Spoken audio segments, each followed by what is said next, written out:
बिस्मिल्लाहिर्रहमानिर्रहीम। अस्सलाम वालेकुम नादरीन, आप यूट्यूब चैनल देख रहे हैं। मैं इमरान खान हूँ। सबसे पहले तो बात करते हैं आज के एहतजाज के हवाले से। हुकूमत ने और अपोजिशन ने दोनों जानिब से एहतजाज का ऐलान किया गया है। अपोजिशन जो है वो इमरान खान साहब की कॉल है, जबकि साथ ही उलमा इकराम की कॉल भी है कि जो कुछ मुरीदके में किया गया, जो सानिया हुआ मुरीदके में, उसके बाद काफ़ी रद्द अमल है। पहले मैं आपको स्टेटमेंट बता देता हूँ जो अहले सुन्नत वल जमात का एक स्टेटमेंट है और इनकी जो मुख्तलिफ़ तंजीमें हैं, मुल्क भर की तमाम तंजीमात अहले सुन्नत के मुश्तरका एलामिये में कहा गया कि सानिया मुरीदके पाकिस्तान की तारीख़ का स्याह तरीन दिन है और अहले सुन्नत की नस्ल कुशी के मुतरादिफ है। इस पर फिलफौर आज़ादाना अदालती कमीशन तश्कील दिया जाए। हुकूमत तहरीक लब्बैक के साथ फौरी तौर पर नतीजा खेज़ मुज़ाकरात शुरू करे। अहले सुन्नत की मसाजिद, मदारस, खानकाहों और घरों पर छापे फिलफौर बंद किए जाएँ। तहरीक लब्बैक के गिरफ्तार कायदीन और कारकुनों को फौरी रिहा किया जाए। शहदाए सानिया मुरीदके की लाशें वर्सा के हवाले की जाएँ। ज़ख्मियों को इलाज की बेहतरीन सहूलियात फराहम की जाएँ। मुल्क भर की मसाजिद में 17 अक्टूबर को नमाज जुमा में सानिया मुरीदके के ख़िलाफ़ मज़हबती करारदादें पेश की जाएंगी। अच्छा जी, अब ये इस हवाले से इनका है और वो कह रहे हैं जी कि इसको एहतजाज भी करेंगे और इस दिन के हवाले से स्याह तरीन दिन भी उन्होंने करार दिया। ये एक मुश्तरका एलामिया उनकी जानिब से आ गया, जबकि इस बात का हुकूमत को खदशा है कि जुम्मे वाले दिन लोग निकल कर इज्तिमात करेंगे और मुख्तलिफ मसाजिद के बाहर निकल कर एहतजाज करेंगे। इस एहतजाज को पाकिस्तान का रवायती मीडिया बिल्कुल नहीं दिखाएगा। मना कर दिया गया मीडिया को कि आपने नहीं दिखाना, और सोशल मीडिया पे जो लोग दिखाएंगे उनके बारे में भी क्रैकडाउन किया जाएगा। ये हुकूमत ने पहले से ही मनसूबाबंदी की है कि तहरीक लब्बैक के सोशल मीडिया को भी कुचल दिया जाएगा। पाकिस्तान तहरीक इंसाफ के सोशल मीडिया को कुचलने की बहुत कोशिश की गई, लेकिन वो आज तक सर्वाइव कर रहा है। अब तहरीक लब्बैक के बारे में जो मोहसिन नकवी साहब ने एक स्टेटमेंट दिया, उनका स्टेटमेंट ये है कि जो गोली चलाई गई है वो सिर्फ उन लोगों पे चलाई गई जो लोग मुसल्ला थे या जिनके पास हथियार मौजूद थे। किसी ऐसे शख्स के ऊपर गोली नहीं चलाई गई जो गैर मुसल्ला था। दूसरा, उन्होंने कहा जी कि पुलिस को बहुत मारा है तहरीक लब्बैक के लोगों ने, बल्कि एक पुलिस वाले के बारे में वो कहते हैं जी कि उसके जिस्म में कोई 21 गोलियां या पता नहीं इससे ज़्यादा गोलियां बता रहे थे कि वो लग गई हैं। हालांकि हमने जो मनाजिर देखे सोशल मीडिया पे या जहाँ से भी मनाजिर आ रहे थे, उनमें कहीं पे भी हुकूमत खुद भी नहीं दिखा पाई कि कीलों वाले डंडे, या खुद भी नहीं दिखा पाई मौजूदा मनाजिर में कि तहरीक लब्बैक के लोग गोलियां चला रहे हैं। हालांकि बहुत सारे ऐसे मनाजिर मौजूद हैं जहाँ पे पुलिस या रेंजर्स वो गोलियां चला रहे हैं, तोड़ फोड़ कर रहे हैं। बहरहाल जो मोहसिन नकवी ने क्लेम किया, उन्होंने कहा जी हम तो मुज़ाकरात लगातार कर रहे थे, आखिरी मिनट तक हमने मुज़ाकरात किए और हमने किसी ने हत्या शख्स को नहीं मारा। ये सारी चीज़ें मोहसिन नकवी ने कही। लेकिन मैं आपको एक चीज़ सुनाता हूँ। मैंने आपसे कहा था ना मेरे पास सबूत मौजूद है, तो ये जो मेरे पास सबूत मौजूद है ये जनाब अल्लामा फारूकुल हसन साहब हैं, तहरीक लब्बैक पाकिस्तान के शूरा के हेड हैं। तो ये जो अल्लामा फारूकुल हसन साहब हैं, इन्होंने मुझे एक पैगाम भेजा, एक ऑडियो, क्योंकि उस वक्त तहरीक लब्बैक के ऊपर क्रैकडाउन का आगाज़ हो चुका था जब इन्होंने मुझे ये ऑडियो मैसेज भेजा था। और इसके बाद जो रात आई और जो दिन का टाइम हुआ तो बहुत तबाही फैली उसके बाद। लेकिन ये उन्होंने मुझे उस वक्त मैसेज भेजा जब घेरा पड़ गया था और गोली चलना शुरू हो गई थी और अटैक शुरू हो गया था। उस वक्त इन्होंने मुझे ये पैगाम भेजा। इसकी बैकग्राउंड में आप स्टेज के ऊपर से आवाज़ें सुन सकते हैं।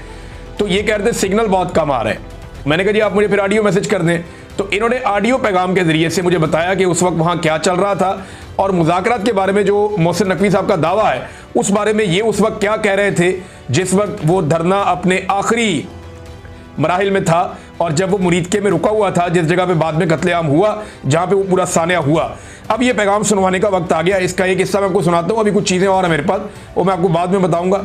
लेकिन पहले आप ज़रा ये सुने कि अल्लामा फारूकुल हसन साहब क्या कह रहे हैं, जिनका ताल्लुक तहरीक लब्बैक से है और वो इनके शूरा के अहम तरीन हेड है। ये सुनेंगे। अस्सलामु अलैकुम वरहमतुल्लाहि वबरकातुहू। भाईजान, मामला यह है कि ये जानबूझ के हालात को खराब करने और कशीदा करने की सूरत हाल नजर आ रही है।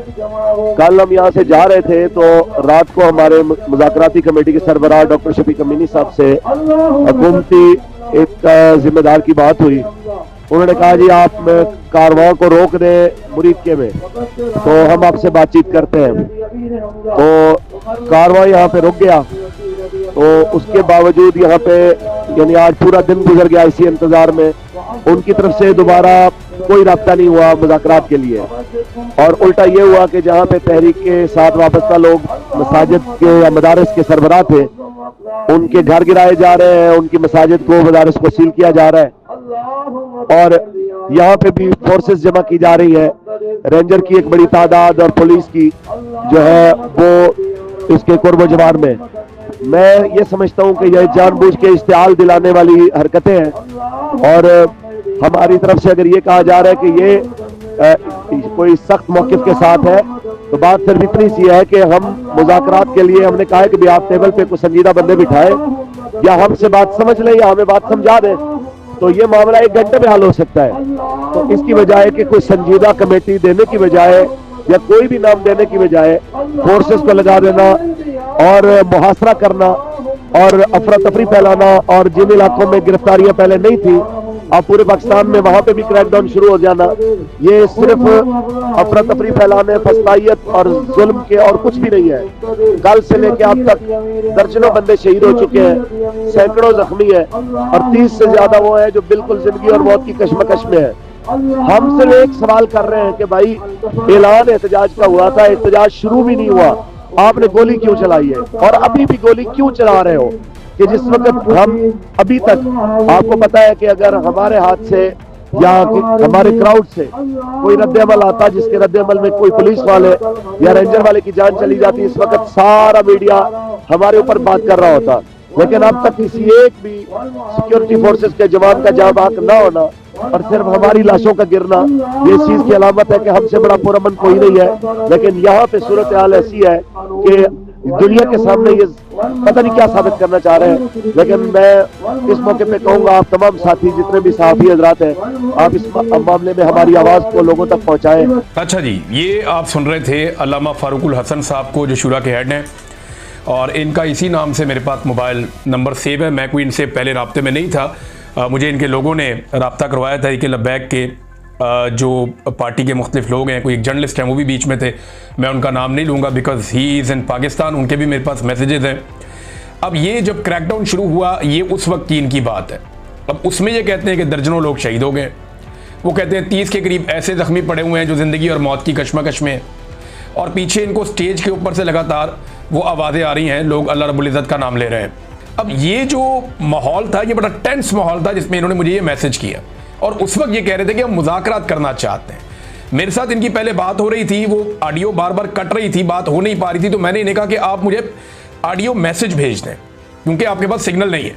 तो फिर इन्होंने मुझे ये 2-3 ऑडियो मैसेजेस भेजे, वो मेरे पास महफूज हैं।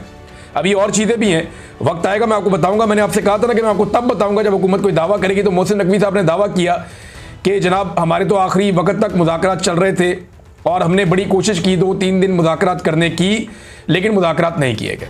ये एक झूठ है और मैंने आपको इसका पहला सबूत दिया है। अब तक के लिए इतना ही, अपना ख्याल रखिएगा, अपने इस चैनल का भी। अल्लाह हाफ़िज़।